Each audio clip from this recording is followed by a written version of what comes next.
Which evil X in Scott Pilgrim vs. the World is the evilest evil X? If we take a deep dive into their psychology and count up their crimes, who's really the big bad and who ends up as just chump change? Strap in, friends, as we get into this battle of the baddies. Hello Internet, welcome to Film Theory, the show that wants to know if you've seen a girl with hair like this. And welcome to the first episode of Romance Month. Yeah, in celebration of Valentine's Day, for the entire month of February, I thought it would be fun to cover topics related to the season of love. Are some of them admittedly a bit of a stretch to fit into that theme? Maybe, maybe not. You'll just have to subscribe to find out. But first up, we're talking the cult classic Scott Pilgrim vs. the World. If you don't know, Scott Pilgrim vs. the World is an adaptation of a graphic novel series all about a directionless 20-something named Scott Pilgrim as he fights for the affections of the cool new girl in town, Ramona Flowers. However, Ramona has a bit of a dark past. Prepare to feel the wrath of the League of Evil Exes. Yeah, if Scott wants to date Ramona, he'll need to defeat her 7 evil ex-lovers in actual physical combat to the death. So I'm gonna be real with you, loyal theorists. This is some true selfish Lee content. I mean, we are not doing this one for the views, I'll tell you that much. Even if nobody watched it when it came out, this is straight up one of my favorite movies of all time. It combines all of the things I love. Movies, video games, rock music, and one of the best casts in a film I've ever seen. All before they were famous. He's famous and he talked to me. And to think, my friends actually had to drag high school Lee to see this movie because I was in my pretentious movie snob phase. I went in blind and was dead from laughter by the end of it. Had me leaving the theater like... That's actually hilarious. And now, more than a decade later, I really wanted to take another look at this movie through the lens of a theorist. And of course, the theory here just jumped out and hit me right in the face. Like, if we had a league of evil X's all conveniently numbered, that would imply that some of them are worse than others, right? So, could we possibly find a definitive rank for how evil each of the evil X's are? A loyal theorist named Boone over on the Film Theorist subreddit actually made a post similar to this idea, and we actually reached out to him to see if he'd like to write for us. So, if you ever have any ideas like this, pitch them over there. We're always on the lookout for talented minds. Anyway, that's what I wanted to tackle today. If we looked at what each of the evil X's actually do in this movie, who would be the evilest evil X, and who's actually not so bad? He's just a really nice guy. Strap in, loyal theorists, and prepare for battle. So, first order of business here, let's set some ground rules just so we're all clear. Is that not clear? Is that not clear? Firstly, we're going to be focusing mostly on the film Scott Pilgrim vs. the World. This franchise has a lot of different versions of the same story. The graphic novels, the video game, the anime, all of which do their own thing. So to keep things simple, we're going to be leaving it up to the film and using those other sources just for additional color. Secondly, while we will be considering the personalities and motivations for each of the evil X's when putting together this order, the main thing we're going to be looking at to gauge their evilness are the crimes they commit and the punishments they'd suffer. It turns out trying to quantify psychology is very difficult, and I'll stay in my lane, thank you very much. Finally, we're going to be using the laws as they apply in Toronto, Canada, since the story takes place there. Not so long ago, in the mysterious land of Toronto, Canada. And all of the laws have to be real laws, so sadly the vegan police have no jurisdiction here. So with all of that out of the way, who's up first? Who managed to find themselves as the least evil X? Well, Number 7 and number 6, the Katiyanagi twins.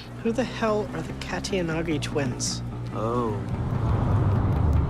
You don't know? yeah, so admittedly, this comes down more to the fact that Ken and Kyle Katiyanagi aren't really given too much to do in the movie, so their rap sheet is a bit smaller as a result. These two dated Ramona at the same time, though the Katiyanagis weren't aware of that fact. Basically, she was cheating on both of them with the others, so, you know, fair that they might be a little upset about that. When the Katiyanagis discovered the truth, they swore that they'd do everything together from now on so it wouldn't happen again. These two are much bigger characters in the graphic novel and anime, where they're arrogant and cunning and intelligent. But in the movie, yeah, they were more or less just henchmen for the League of Evil X's. I mean, they didn't even have lines. As such, from the film theory perspective, yeah, they're just kinda here, playing music. Funnily enough, because this is the cartoonishly over-the-top world of Scott Pilgrim, this battle of the bands would leave the Katiyanagis in a little bit of hot water. But not because of the battle itself, instead it's because of this right here.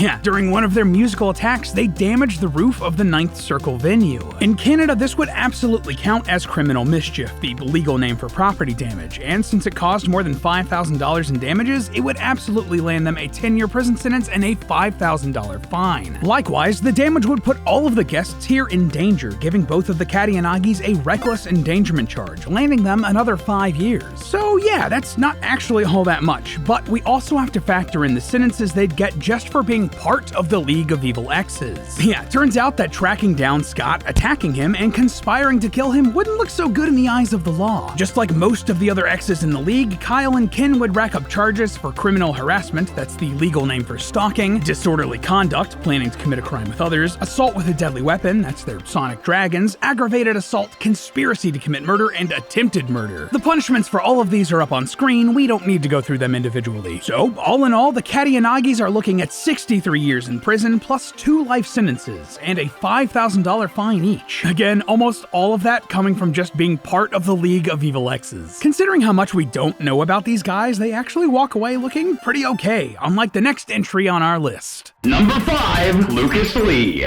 What's up? How's life? He seems nice. Yep, it's Captain America himself, Lucas Lee. This is actually probably my favorite of the Evil Exes, and not just because we share a name. He's just a great character. Lucas dated Ramona during their freshman year of high school, though Ramona doesn't exactly have kind words to say about him. Just not his little brat, he just followed me around. Yeah, this was a pretty one-sided relationship, important to Lucas, not so much to Ramona. And it ended when Ramona cheated on Lucas with another of the Evil Exes. Now, the film's Lucas Lee is very different from the graphic novel version of the character. Though they're both skaters turned actors, the film character is much more successful and very self-centered as a result. Hi. Big fan. Why wouldn't you be? Fun fact, this is an actual interaction that happened with the film's director and another rock star. Just kind of a funny factoid for you there. And he's very obsessed with his image. You really think you can goad me into doing a trick like that? There are girls watching. Interestingly though, that's kind of about it. He's a jerk, yes, and he wants to kill Scott, which is bad, but mostly he seems to have moved on. Also gotta say, we stan an actor that properly credits his stunt doubles and treats them well. What can I say?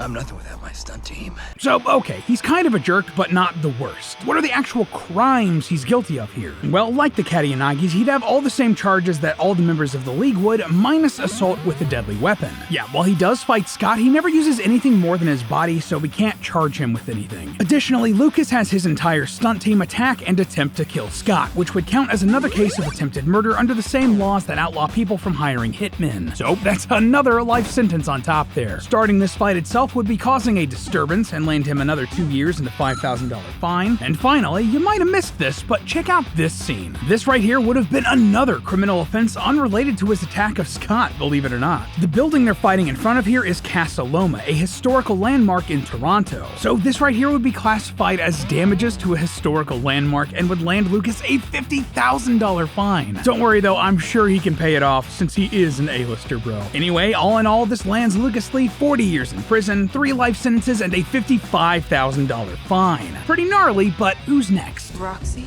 You know this girl?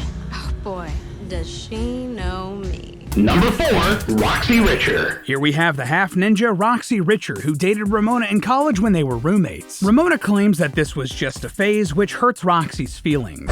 You and her? It was just a phase. Just a phase? Yeah, not a great look. Roxy's frustration is genuinely understandable and made even worse because it's implied that Ramona just straight up ghosted her. Rough. I can see why there's some trauma left over here. Honestly, I debated putting Roxy at number 5 below Lucas since he is just a giant jerk. But when you lay out their crimes, Roxy actually comes out looking a lot worse, all because of this scene right here. Punched me in the boob.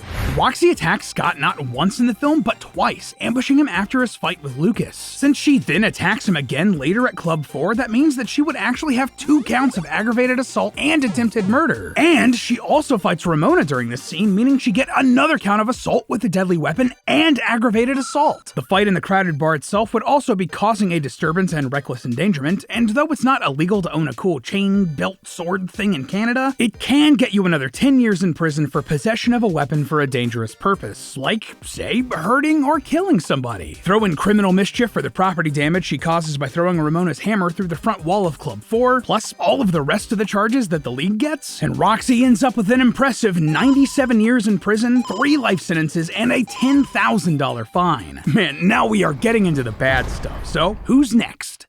Todd's vegan. Being vegan just makes you better than most people. Bingo. Number 3, Todd Ingram. And here we are with Superman himself, Todd Ingram, vegan extraordinaire. Yeah, being vegan in this universe gives you superpowers. It's dumb and fun, but I kind of love it. Todd dated Ramona in high school. He was actually the guy she cheated on Lucas Lee with, and they were the bad kids. There's just a whole lot more backstory there in the graphic novels involving Scott's big ex also dating Todd, and it just gets messy. Top line, Todd is just an awful, awful person. He's constantly cheating on all of his lovers, and he has a lot of deep-seated psychological issues, and on top of that, he isn't even very smart. I don't know the meaning of the word.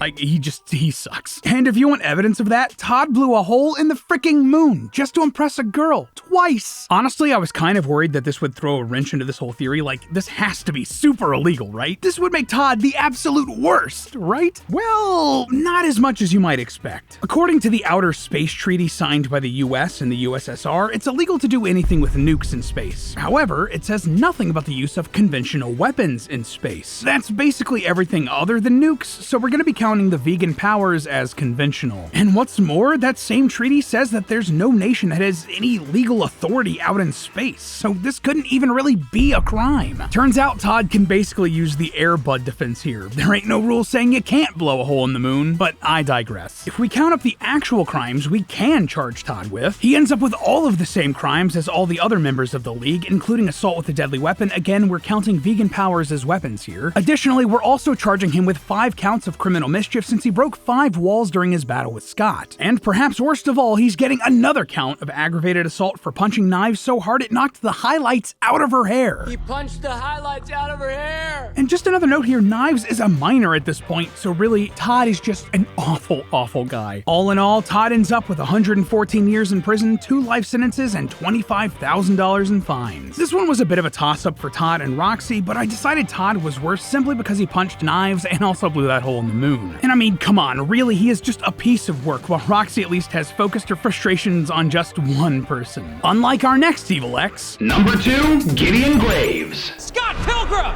Hey, buddy, welcome to the Chaos Theater! Yeah, that's right, now we're talking about the mastermind of the whole evil plot, Gideon Graves, also known as the music producer G-Man. Funnily enough, we don't know a ton about this character's backstory in the comics or the films. He also has a completely different backstory in the anime, but it's a long story and we're not going to get into that. Again, today we're only worried about the movie. As Ramona's most recent ex, they met and dated while she was living in New York, but he wasn't exactly a great partner. I was crazy about him. He ignored me. I was more alone when we were together than I ever was on my own. Yeah, Gideon was your classic controlling narcissist. He was more interested in having someone to control than he was in having a partner, and that extends into all parts of his life. He signed Scott's band to his label as a means to control them and beat Scott, and doesn't really care that all of the other evil exes were defeated and killed. You know how long it took to get all the evil exes' contact information so I could form this stupid league? Like 2 hours! Yeah, he's more annoyed at that minor inconvenience than these people actually dying. What a stand-up guy. That thirst for control also extends into the actual crimes he commits, too. On top of the same crimes that all the other exes would rack up, Gideon would also get additional aggravated assault and attempted murder charges for trying to kill Knives and Ramona during the climactic final battle. Additionally, he also gets charges for torture and kidnapping since he installed a mind control chip inside of Ramona's head. No, I mean, he literally has a way of getting into my head.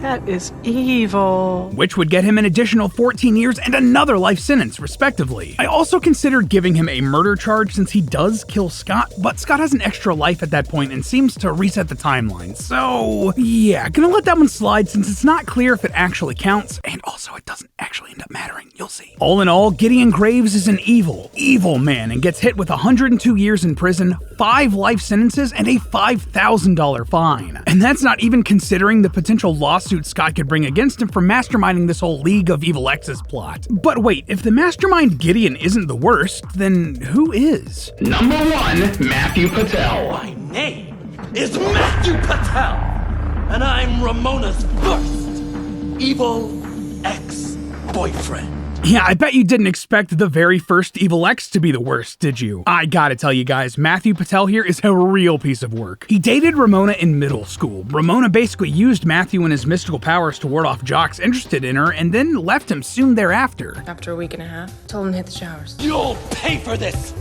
Flowers. Yeah, these two dated for just a week and a half. Like, honestly, this is super messed up. Matthew Patel, buddy, you're still so obsessed with her that you joined a league dedicated to controlling her love life? My man, you need to get a hobby and also see a therapist because there's something seriously wrong with you. This is obsession, not love. But while that's creepy, it's not necessarily a crime, unlike all of the other things we see Matthew do in this movie. Yeah, on top of all of the other charges every member of the league would get, Patel's got a laundry list of crimes. Like Lucas Lee, he'd be guilty of attempted murder by proxy since he summons the demon hipster chicks to kill Scott. He'd get a criminal mischief charge for the property damage caused by bursting through the roof of the Rocket building. And since he's the one who sent Scott the email threatening him with the league, didn't you get my email explaining the situation? I skimmed it. he'd be guilty of uttering threats, which would get him another 5 years in prison. And finally, unlike all of the other Evil X's, we actually see Matthew Patel kill people in a timeline that doesn't get reset. Yeah, when he attacks Scott, he actually accidentally kills all of the members of the band Crash and the Boys, netting him 3 charges of negligent homicide. So yeah, on top of just being a horrible, creepy guy that needs to move on, Matthew Patel is getting 60 years in prison plus 6 life sentences and a $10,000 fine. So wait, if that puts Matthew Patel as the worst of Ramona's Evil X's, why is there still so much of the video left? Who else can we talk about? Number 0, Scott Pilgrim. Well, now you are being a total ass. Welcome to the club. Yeah, I know this isn't exactly groundbreaking or shocking film or character analysis, but Scott starts this story as a not-so-great guy. He's an absolute loser, isn't over his ex, treats his friends poorly, is literally dating a minor, Before you hear some dirty lies from someone else, yes, I'm dating a 17-year-old.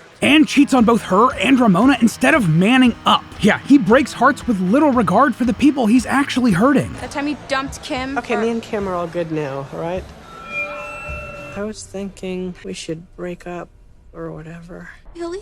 Oh. Scott sucks, and if he didn't go through all of the character growth and development in this story, he would have been just as bad, if not worse, than any of the other exes in this story. And Ramona even points this out in the movie. Just another evil X waiting to happen. Also worth pointing out that when Scott faces his evil counterpart, Nega Scott, who is supposed to be his evil opposite, they actually get on really well. In fact, Scott thinks He's just a really nice guy. We actually have a lot in common. But even without considering his character arc in this story, if we look at what Scott does in the film, he'd be in some legal hot water. Like for real, he should have gone to the police immediately after being threatened because a lot of the violence he commits here is completely Scott's fault. Even if we don't count the deaths of Matthew Patel and Roxy Richer, whom Scott fought in self-defense, Lucas Lee, who was killed by his own misadventure, or the Katayanagi twins who were crushed by their own dragon, that still leaves Scott directly responsible for the deaths of Todd and Gideon, both of whom he could have spared or avoided. And not only that, but during his fight at the Chaos Theater, Scott kills